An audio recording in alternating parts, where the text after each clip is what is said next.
Bonjour mes chers amis, j'espère que vous allez bien. Aujourd'hui, nous allons travailler les catégories du genre et du nombre. Alors, pourquoi j'ai décidé de travailler avec vous cette leçon? Parce que les cours qui suivent, Inch'Allah, nous allons travailler l'adjectif possessif, démonstratif, les articles définis, indéfinis. Donc, il est très important de connaître ce que c'est qu'un genre et un nombre pour qu'on puisse comprendre les autres leçons. Commençons. Nous allons voir en premier temps, qu'est-ce que ça veut dire un nom? Alors, le groupe nominal est constitué autour du nom ou de l'un de ses substituts, comme les pronoms personnels. Qu'est-ce que ça veut dire un substitut? Tout simplement qui peut le remplacer. Le nom est un mot variable qui sert à désigner un être comme une personne ou un animal ou une chose comme un objet, action ou une idée. Par exemple, des élèves, un ordinateur, un éléphant, une machine, ainsi de suite. Donc les élèves ici, il s'agit ou bien il désigne des êtres humains, c'est-à-dire des personnes. Un ordinateur, c'est un objet. Un éléphant, c'est un animal. Une machine, c'est un objet. Mais ils sont tous des noms. Nous allons voir maintenant, lorsqu'on parle des noms, alors on peut trouver des noms propres. Qu'est-ce que ça veut dire un nom propre? Tout simplement, c'est le nom d'une personne ou d'un pays.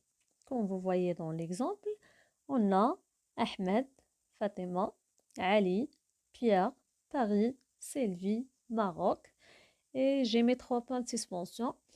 Alors donc, la remarque ici, c'est que toujours les noms propres, elles commencent par des majuscules. Même au milieu de la phrase, au milieu d'un texte, les noms propres, toujours, on les commence par, ou bien la première lettre dans un nom propre, elle doit être majuscule. Puis on a les noms communs. Alors, qu'est-ce que ça veut dire les noms communs? Par exemple, les animaux, les objets, ainsi de suite. On a le chat, la porte, le jeu, le livre, la carte, le stylo. Ils sont des noms communs. Passons maintenant pour voir les catégories des genres.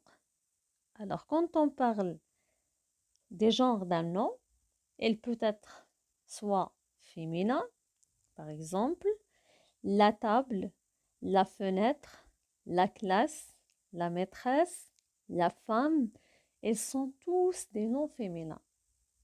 Elles commencent par là, comme je peux remplacer la par une. Une table, c'est un nom féminin. Une fenêtre, c'est un nom féminin.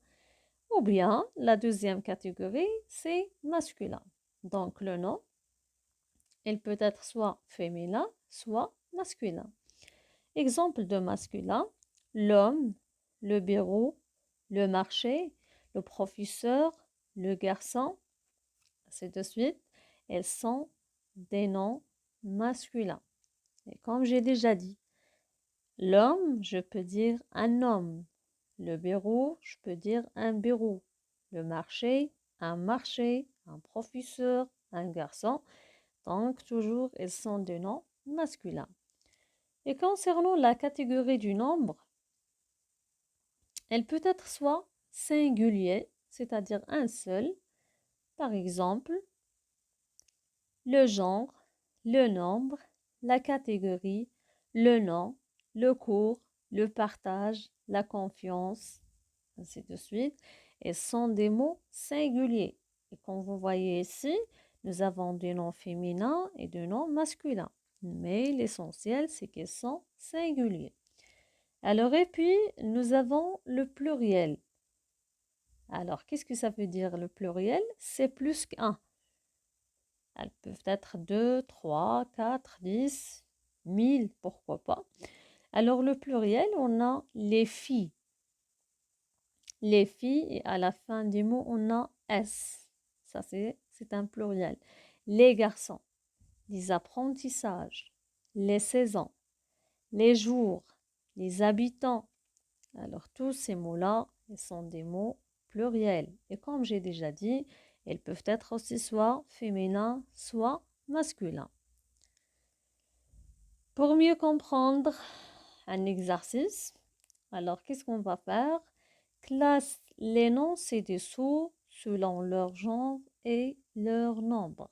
C'est-à-dire, vous allez tracer un tableau qui contient féminin, masculin et en bas singulier, pluriel. Et vous allez classer les noms suivants.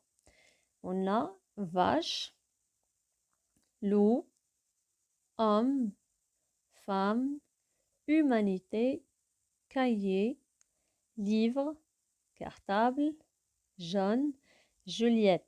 Alors, concernant Jeanne et Juliette, ce sont deux noms propres. Alors, Jeanne, c'est le nom d'un garçon et Juliette, c'est le nom d'une fille. Donc, à la prochaine, mes chers spectateurs. N'hésitez pas, s'il vous plaît, si vous avez des commentaires, des remarques, donc la façon de l'explication des titres de leçons que vous souhaitez que j'explique, n'hésitez pas, laissez-les moi dans les commentaires. Au revoir, mes chers spectateurs.